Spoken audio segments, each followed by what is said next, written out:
Are we eating with our mouths full? Before we eat, top of the day, and welcome to this afternoon's Business of the Month lunch. We have a full agenda at today's meeting, and we are here to recognize 4 Business of the Months and to unveil Patty Jo Sauvel's book, Under the Influence, which shows how Kernersville designed a program using peer influence to encourage teenagers to resist the temptation for using drugs and alcohol. I'm Lighty Reel. I'm chairman of the Business Affairs Committee that's involved with selecting the Business of the Months that we're recognizing today. All 4 of our quarterly meetings are sponsored by JBA Benefits, which provides customized benefit plans for business. A description of JBA Benefits can be found in the back page of your program. I would like to introduce now Sarkanda Bellissimo from JBA Benefits to provide both a welcome and a mealtime blessing. Sarkanda? Good morning or good afternoon, everyone. JBA Benefits is a full-service benefits firm, and we offer plan strategy, service, and execution of your group benefits, anything for medical, life, and ancillary products. And I put some brochures at each table, so if you'd like to take some of those, if you have any questions, and any questions for me, we'd love to be of service to you. We are a business entity of a legacy financial institution, so we'd love to help you in any way possible. And now I'd like to bless our meal, so everyone would release bow your heads for a moment, please. Dear Heavenly Father, we thank you for this food. Feed our souls on the bread of life and help us to do our part in kind words and loving deeds. We ask you this in Jesus' name. Amen. Thank you, Sarkanda. Now I'd like to make another introduction. You ready? Okay. We are pleased to have with us today Superintendent of Schools, Dr. Don Martin. Dr. Martin was one of the principal people who had to approve the student surveys that led to the decision to start the Kernersville Cares for Kids, or KCK, program, which is described in Patty Jo's book. Dr. Martin often attends Kernersville Chamber of Commerce events and is a great advocate for our Kernersville community. And that includes the education grants that we just recently went on a whirlwind surprise patrol to a lot of happy teachers in the town, so I thank the doctor for that. I'd like to welcome Dr. Martin. Thank you.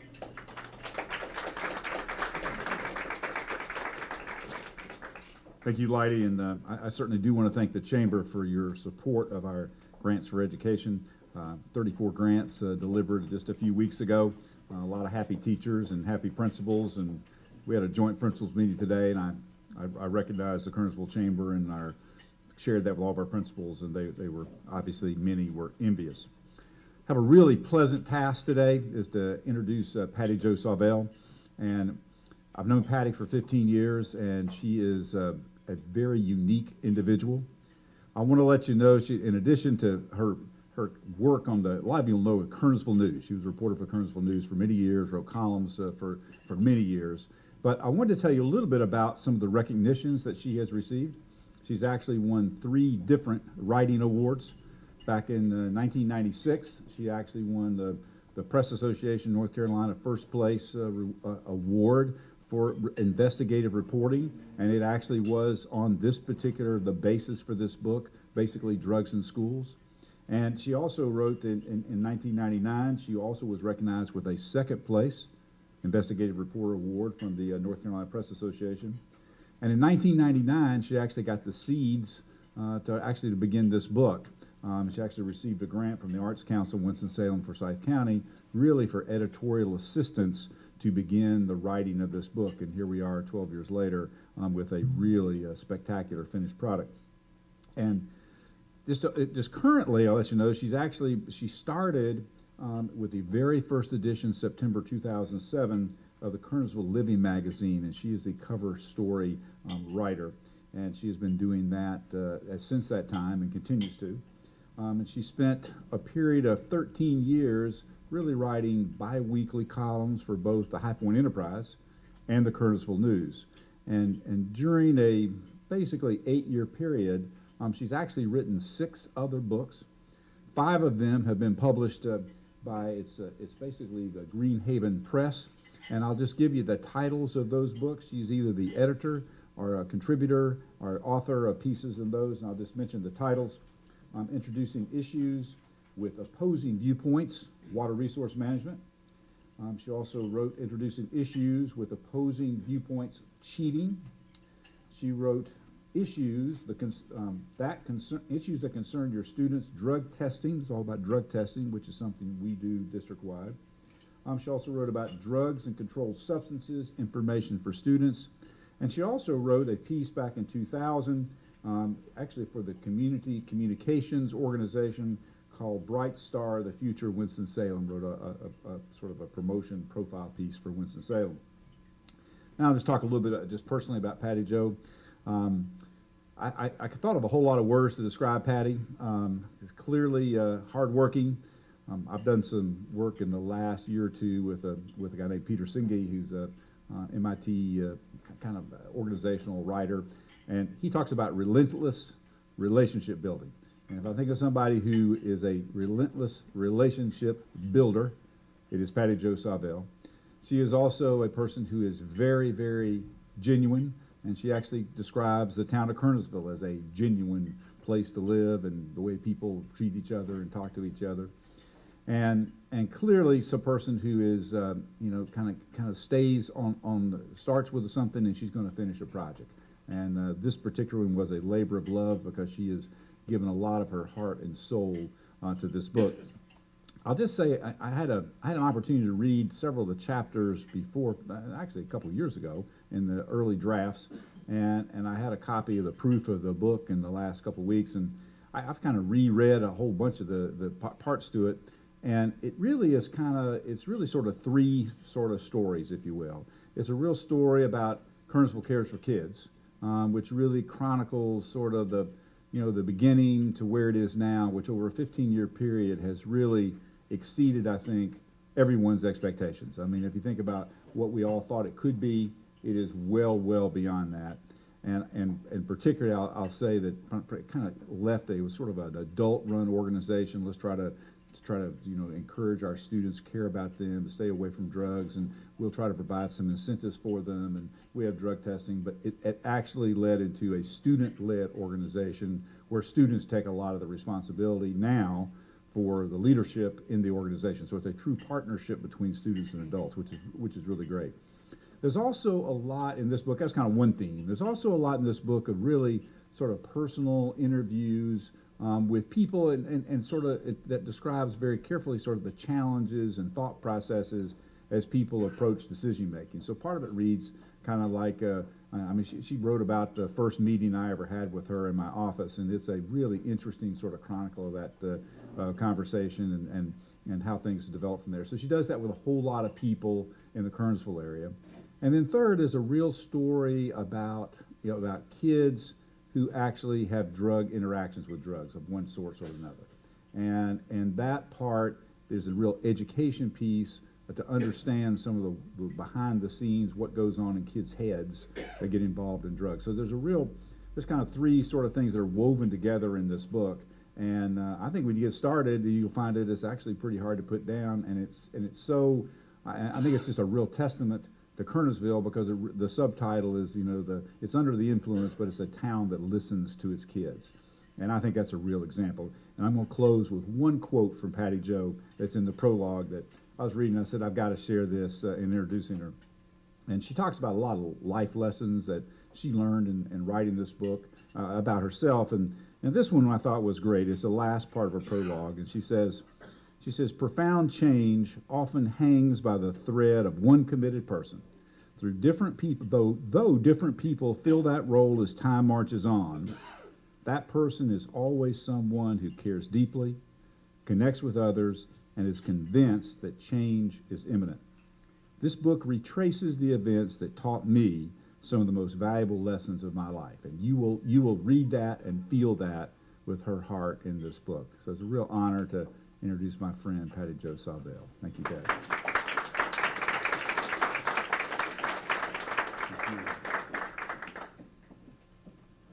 Now, as you watch this man sit down, I want you to know one thing. This particular person, Dr. Don Martin, changed the course of Kernersville history. because most superintendents would never agree to let a newspaper in to survey 1,700 students about their drug problem. And when I actually went to receive that Press Association award, all the reporters were coming up and said, "How did you do it? How did you do it? How did you break through the barrier of the schools?" And I said, I never went to college for writing, and I didn't know any better. I just went and asked, and so that's what happened. So thank you, Dr. Martin. Now, everyone in this room knows that Kernersville has a lot to be proud of. Kernersville Cares for Kids is only one of many organizations here, and yet it seems like this is the year for putting Kernersville Cares for Kids in the spotlight. Not only is the book finally completed, also this year, Kernersville Cares for Kids, and I'm going to read this so I get it right, just was told they won the 2011 Outstanding Civic Organization Award from the National Association of Professional Fundraisers. And the reason they were nominated, and actually Bruce Boyer and Deb Mitchell joined me in even recommending Kernersville Cares for Kids for that. And the reason they won is because of the way that the adult community and the student community comes together to tackle the student drug problem. And today also I'd like to thank Bruce Boyer and the Chamber for putting the spotlight on Kernersville Cares for Kids and the town of Kernersville. So let's take a look at this role model organization. Let's back up 15 years and see, why did Kernersville even think it needed a Cares for Kids organization? Well, back in 1996, when the pleasant town of Kernersville decided to take a look at its teenage drug problem, the adults we surveyed thought, well, maybe 10% of our kids are using drugs. We know we're not drug-free, but not nearly as bad as the other towns around us. Then the Kernersville News decided to survey the 1,700 students, virtually all the students at Glen and East that were at school that day, and the community was shocked to find that 92% of the students reported or believed most of the kids in my school use drugs. And in fact, on the survey, they indicated they thought 70% of the kids in their school were using drugs. That is a huge difference in adult and student perception. And with them not seeing eye to eye, they could not help each other. So what in reality, what was discovered also by means of the survey and then later a scientific study, is that 36% of the students in Kernersville were using drugs at that time. Shockingly, that is the national average. Of course, Kernersville never wants to be average in anything that counts. And so the community had a series of meetings with community leaders and moms and dads, and it was deemed that a voluntary random drug testing program might be just the thing to help the kids in Kernersville. Now, we didn't have to create this. Carver High School had patterned and piloted this for several years successfully.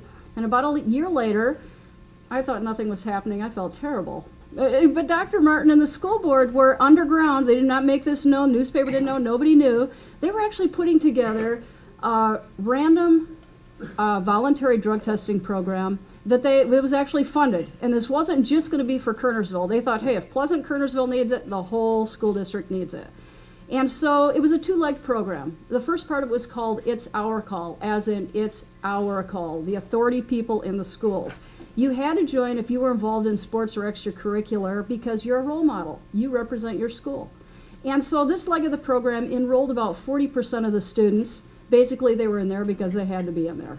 The other leg of the program was voluntary, and it was called It's My Call, as in I, the student, will decide for myself that I want to stand up, speak out against drugs, take a stand, and voluntarily jump into the random drug testing pool. Obviously, the real power is in choice, and guess what? In the 98-99 school year, when this was implemented, virtually no students at Easter Glen joined this beautiful voluntary program. So Dr. Martin, via the Kernersville News, the voice of Kernersville, challenged the community in Kernersville to come up with incentives like free t-shirts to get the kids to join this program voluntarily. That made the dramatic difference. Why? Because teens are very visual. And when they saw their community raising money and going to all the effort to give them these free t-shirts, this is how they translated it. My town listens to me. My town cares. Therefore, I will care. Well, where did the t-shirts come from? The Kernersville Police Department, at that time, Chief Neil Stockton was heading it. He said, we will take on the challenge. And from that grew the grassroots nonprofit that you now know as Kernersville Cares for Kids. Mr. John Owensby set up the organizational structure for this program to make sure that it stayed in place, had the leadership it needed. It was a three-pronged leadership program. One of the permanent co-sponsors is the Kernersville Police Department. Now it's currently being guided by Chief Ken Gamble. They provide a lot of the manpower and stability. The second leg of these co-sponsors was Dr. Don Martin, the schools, specifically Mr. Owensby. It's like only Dr. Martin, we want to go right to the top. And what he does is keeps the programs organized in the schools and supports the principals here in Kernersville. And the third leg of this co-sponsorship was the Kernersville News, and specifically Mr. John Owensby is on the board. And what he does is make sure the voice of the students and the voice of the adults and the police and everybody else gets spread throughout the community so we have a genuine community organization. Well, how did the kids respond to these incentives, these t-shirts? In one word, miraculously. In 8 weeks, East Forsyth went from 50%, which was very mediocre, to 66%.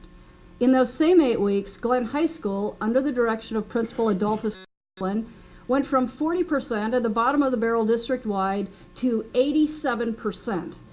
That caused them to be number one in the district. And then some amazing things started happening once kids started standing up and getting in the program. First thing happened, the economy changed. Now I'm quoting from page 154 in the book, and one student said, before KCK, a lot of kids would brag about using drugs or getting drunk. The kids doing these things would keep silent. They didn't want to get teased. What happened after the drug testing program in KCK, the tide changed. The silent majority became the vocal majority, and they started speaking about why they were proud to be drug-free. Second thing that happened is that very same year, the Kernersville Police Department threw a victory party for the winning school, which of course happened to be Glen. And they had hot dogs and soda pop, and the police actually served the kids. Another visual, the police care about me. They're not here to get me in. They want the best for me. And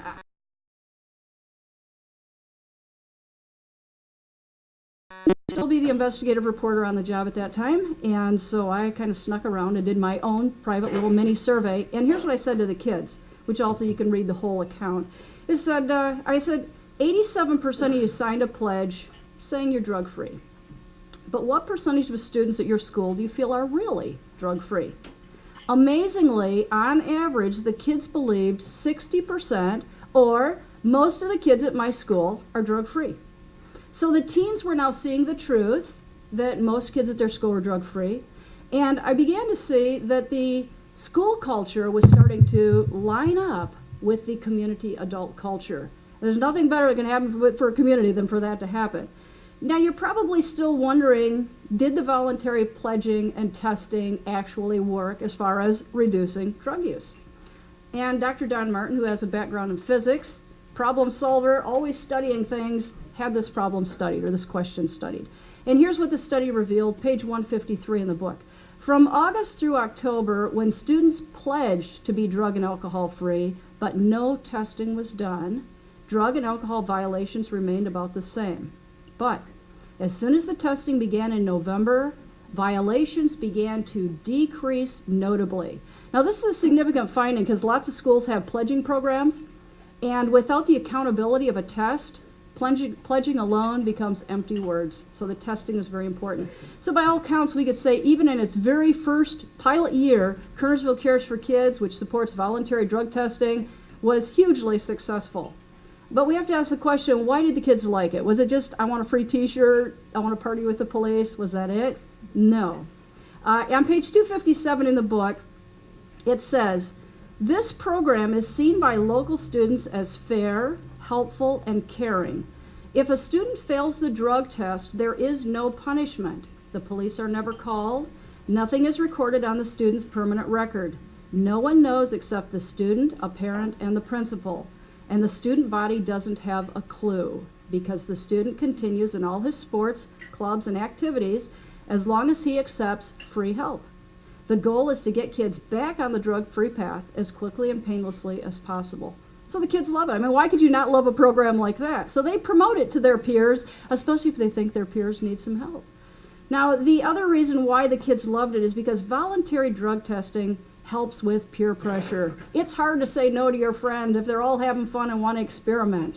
And there's a lot of pressure, but on 298, one of the students actually explains, I have a legitimate excuse to stay drug-free because we have random tests at school. Isn't it a lot easier to say, gee, I'd like to, but I can't experiment because I don't want to fail the test?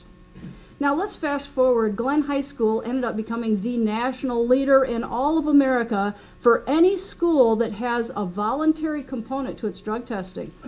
This high school actually enrolled 98%. Can you imagine that, getting 98% of teenagers to do anything? They did it.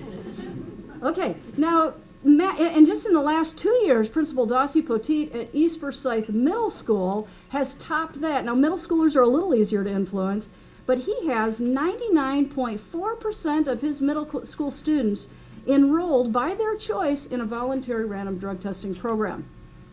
Now let's pause for a minute and take a little different look at KCK. Over the years, KCK continued to grow and mature, and the school board kept watching to see what is it that's different about Kernersville. Because in Kernersville, in the high schools, virtually every year, there are 150% more students in the random drug testing program than in all the rest of the district average. It's in high school. In the middle school, our schools enjoy a 200% more participation than the district average. Now, originally they thought, well, it must be the incentives. But there, at one point in history, occurred 3 high schools that all had over 90% and all had incentives.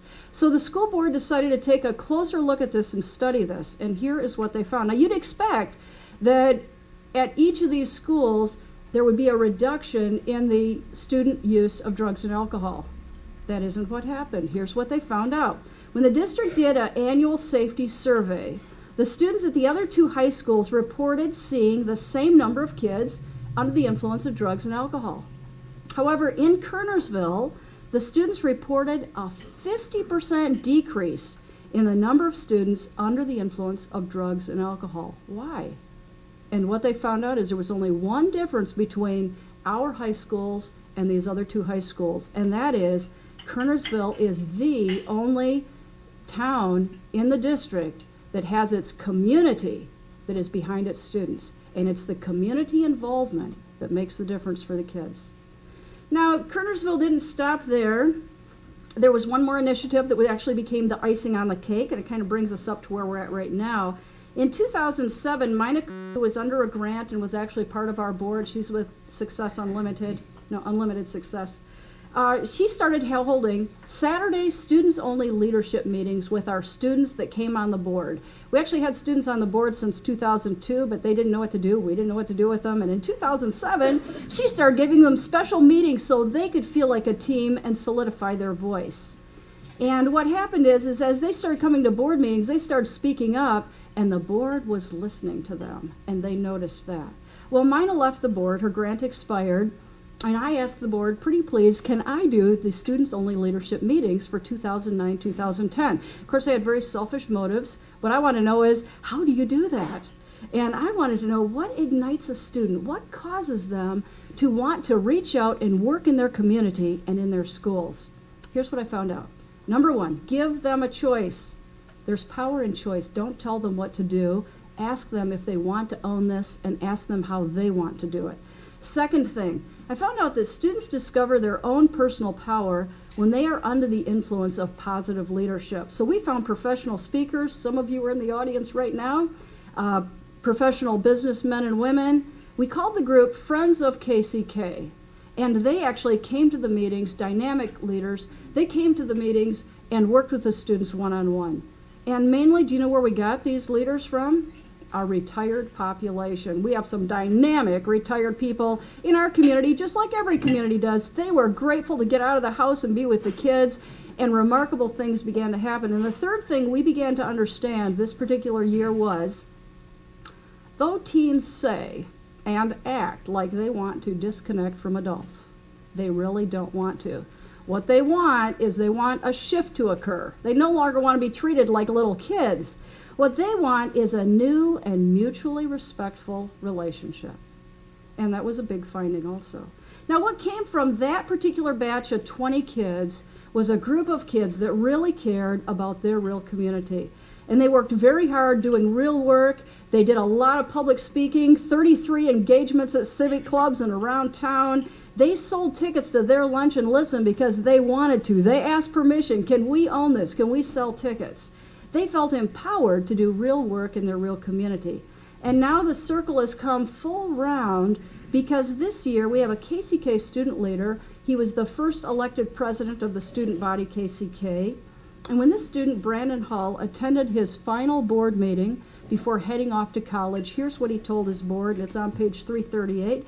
It says, when I come back in 4 years, I plan to join the KCK board. He will be our first second-generation board member. He'll be back in 4 years. And he was such a dynamic leader during his, I think, 6 years with KCK. I see Dana Cottle-Jones, she actually employed him, and that's why she is on our board, is because of his enthusiasm. There's no doubt in my mind he's actually going to be here, and he will get his peers to join the adult board also. So now I think it's time, real quickly, let's bring up our three. We have three KCK student leaders. We have Zane Willard. You'll see he is the tallest and the youngest. Zane is actually in 8th grade at Southeast Middle School. And then we have Carter Moffitt. Carter is a brand new 9th grader. Come right up, guys. At East Forsyth. And here in the front we have Mariah Scott. Mariah also is a brand new 9th grade student. Now come right over here, and I want Zane first. And Zane right into the microphone and come right around here. Now Zane, and Zane has no idea what I'm going to ask him because I want this to be fresh and real. But Zane, you signed the survey or the pledge to be drug-free, free of drugs and underage drinking. And you're going to have to bend down a little bit, I think. And what I want to know is, do you remember what you put as to why you don't want to use drugs and alcohol? I put on there that I'm not gonna be using drugs at all my whole entire life because, you know, when you don't use drugs, your life is extended. You know you're not gonna have a short death, okay? And it makes you more fulfilled, and you're not as depressed, and you're enthusiastic about everything. And what did you put on there? I read your words. What did you put on there about your mama? Oh, my mom would kick my butt. Thank you. And I have to tell you, he didn't quite word it like that on his form, which is actually going to be printed in the paper. But the point is, do you know that's the number one reason why kids don't use drugs or engage in underage drinking, is they do not want to disappoint the caring adult that they care about, that cares about them. So the key is to get a caring adult in every kid's life. Carter Moffitt, come on up. Carter's actually in the book, on page 340, in a picture with Bruce Boyer, and Carter designed a mural that is going to be put up on one of the town buildings soon, and the whole KCK group helped to paint this mural. And but the question that I don't know if you remember the answer to this, but in your school, do you remember what percentage, because now it's brand new, you're at East Forsyth High School, but when you were at East Forsyth Middle, do you remember the percentage of kids your last year that were in the program? I believe it was over 99%. It was? And how did that affect your school? Well, people became more close, and they start cooperating way better and actually turned into a better society. Okay, and you put something in a quote that you had told me, and it's actually in the book. What actually started happening when 99% of the kids are standing for we're drug free? What actually happens when a kid comes to school and says, hey, I got drunk on Friday night? What happens to kids? Well, kids, they stand up and take the initiative and say, we think that it's wrong, and we're here to help you. Great, very good. And actually, Carter told me, the kids in a different school, different environment where that might be the popular, cool thing to do, he said those kids who come bragging about breaking the law, they become unpopular in the Curtisville schools. Thank you, Carter. Thank you. Mariah Scott, I'd have to peg as the most changed student leader of all the kids I work with. This was one shy, I don't want to get in public girl, and here she is on television. So, Mariah, your former principal, David Fitzpatrick, told me that you were one of the shyest people that he had ever met, and that He felt, honestly, if he would have, when you were in elementary school, offered you $1 million, there's no way you would have talked in front of a group. And yet, where did he witness you talking in front of a group? It was at, I went to go speak at one of the civic clubs. Lions Club? Yeah, the Lions Club.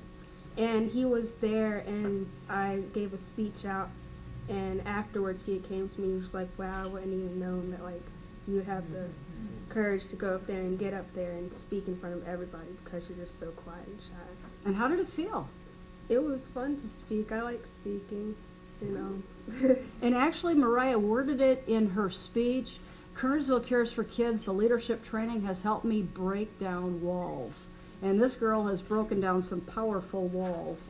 Now, also, some months ago, you were at a sleepover with your girlfriends, and some of your girlfriends wanted to sneak downstairs into the liquor cabinet. You know, kids get these crazy ideas. What did you do? I said we shouldn't do it, and it's not okay, and of course, parents will find out, like, no matter what, they always do. All right? And so you had the courage to speak up, and did they like, well, you can't be my friend anymore? What was the result of that? No, they just, they're like, okay, it's cool, we'll just find something else to do. Like, it's not a problem if your friends want to do something. If you stand up and say no, then maybe they'll not want to do it anymore. Very good. Thank you, Mariah. Okay, so, and I hope you noticed that Mariah was one of several instances, and some of them are documented in the book here. At the moment of decision, when you have a KCK student leader that can stand up at the point of decision, that is powerful. That is what changes lives. That is what changes schools. That is what changes communities. I'd like to end by just addressing one thing. You're probably all wondering, why did I write this book? And I think you know the answer to that now that we've had this 15-plus minute conversation. And, you know, what happened in Kernersville is just too special. It's too good to keep to ourselves. And I feel obligated to give these kids and all the kids that came before them a national voice, because they can speak up for the kids that do not have the adult support and platform to speak up for themselves. Now, you might ask, is it really relevant? And in the book, right across from chapter 1, is a brand new study that was just released August 2011. And in this study, which is by a university, which has been going on for years, they ask adults, what is the top health concern by adults regarding children? This year, for the first year ever, adults' top concern is drug abuse among children. Now, it tied first place with obesity. So we're talking a major concern for adults. So this nation's crying out for an answer, and we've discovered something that works. And it has been, as you know, thoroughly documented. We don't just know it works, we know why and how it works. What's most interesting is that Kernersville didn't wait for the government to do something. They didn't wait for an act of Congress. They didn't wait for a bunch of money to fall into their laps, or somebody needs to give us a grant to do this. Kernersville did what it does best. It took on this problem. It's its problem. It's its community. It's its problem. It got hundreds of volunteers over the last 15 years, and you will recognize so many people that have helped out. They maybe didn't stay the whole way, but they got it to the next level, and then someone else took over.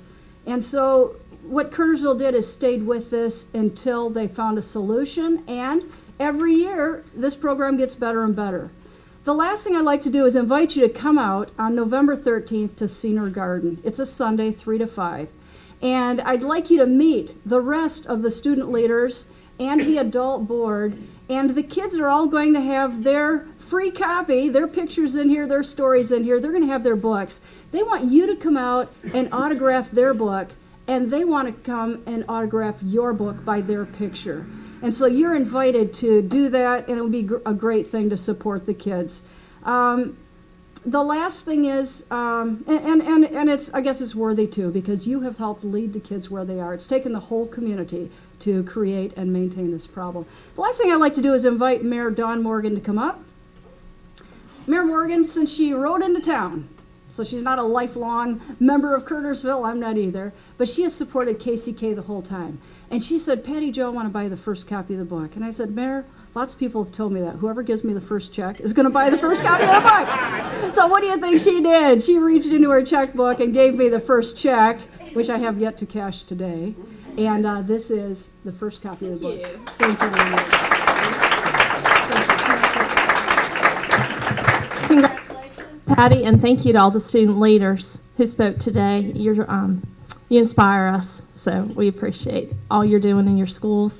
And thank you to everyone here who played such a key role in the Kernersville Cares for Kids organization, especially the Kernersville News, who helped to get it all started, and Dr. Martin, and the support that continues with the Board of Aldermen. And I saw Dana Jones is here, so appreciate the support that everyone has given to this worthwhile endeavor. Thank you. Thank you. Thank you very much.